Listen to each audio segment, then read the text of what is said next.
Colin Farrell and Margot Robbie are taking us on a wild emotional road trip through time, heartbreak, and a whole lot of therapy sessions, all guided by a GPS that probably needs therapy itself. This is Kogonada's A Big, Bold, Beautiful Journey, a movie that's dividing audiences faster than pineapple on pizza. Some say it's slow and pretentious, while others are bawling their eyes out on Letterboxd saying it healed their inner child. So today we're diving deep, breaking down the story, unpacking the symbolism, and seeing how it stacks up against Eternal Sunshine of the Spotless Mind, About Time, and even La La Land. Let's find out why this film has everyone talking.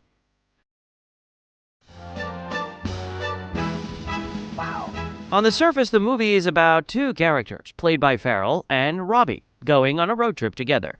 Simple setup, right? But very quickly you realize this isn't a normal road trip. This car is being guided by this magical GPS, and instead of taking them to a McDonald's drive-thru or a gas station, it leads them to these strange doors. What's around there? Dead bodies! When they walk through these doors, they don't end up in a new city, they end up in their own memories. So suddenly you're watching these characters not just relive moments from their past, but literally walk inside of them. I'm 15. Cool. How old am I? I don't know, 40? I'm gonna kill you today. It's surreal, it's dreamlike, and it's a little confusing at first. One second you're watching Colin Farrell sit quietly in the passenger seat, the next second a deer walks out and starts bleeding yarn. In the end, the two of them are standing on a mountaintop, looking at Earth like it's a fragile marble in their hands. It's weird, it's surreal, and it's definitely not your average road trip movie.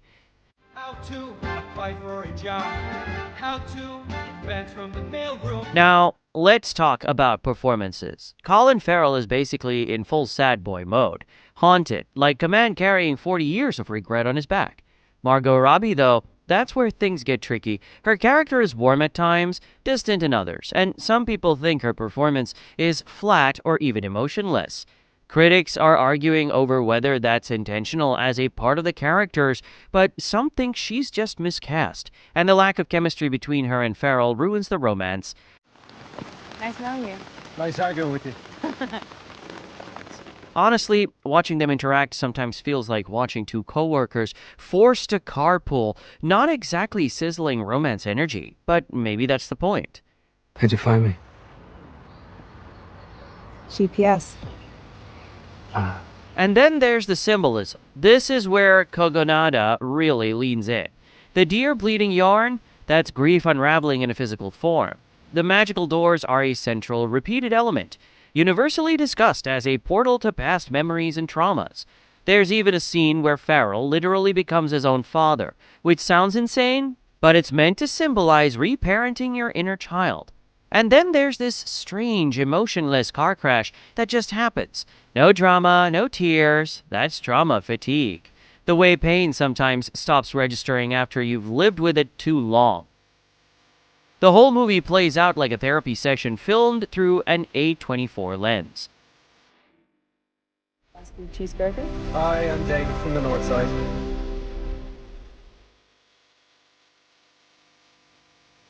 Let's be honest, this movie doesn't exist in a vacuum. A lot of people are comparing it to other films, and not always in flattering ways. Develop executive style. How to... The obvious comparison is Eternal Sunshine of the Spotless Mind. Both movies deal with memory, regret, and love. But where Eternal Sunshine is fast-moving, inventive, and keeps you hooked with its energy, A Big, Bold, Beautiful Journey is much slower, quieter, and less narratively tight. That's why people keep calling it a poor man's Eternal Sunshine. Then you've got About Time, the Richard Curtis movie that mixes time travel with romance. Except the movie is sweet, wholesome, and comforting, while The Big, Bold, Beautiful Journey is darker, heavier, and way more experimental. And then there's La La Land. Weird comparison, right? But there are some scenes in A Big, Bold, Beautiful Journey that feel almost like a musical, with bit whimsical tone shifts and surreal staging, except nobody actually sings. Visually, though, the film is gorgeous. The cinematography is stunning, pastel dreamscapes, surreal time lapses, Kogonada's signature minimalism. It's the kind of film where you could pause at almost any moment and frame it as art on your wall.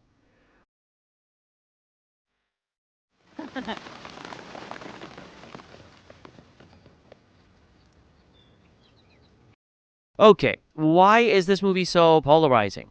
On the negative side, people are calling it boring, confusing, and pretentious.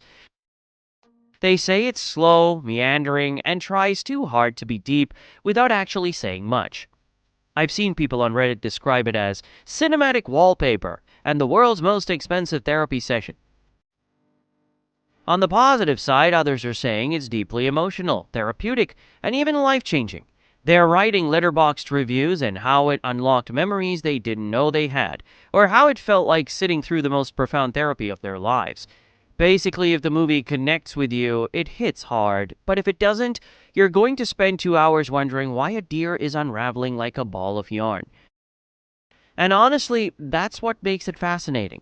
The split is almost 50-50, boring nonsense or masterpiece of the year. Yeah. I'll enjoy it. In the end, A Big Bold Beautiful Journey is the kind of film that lives or dies depending on what the viewer brings to it.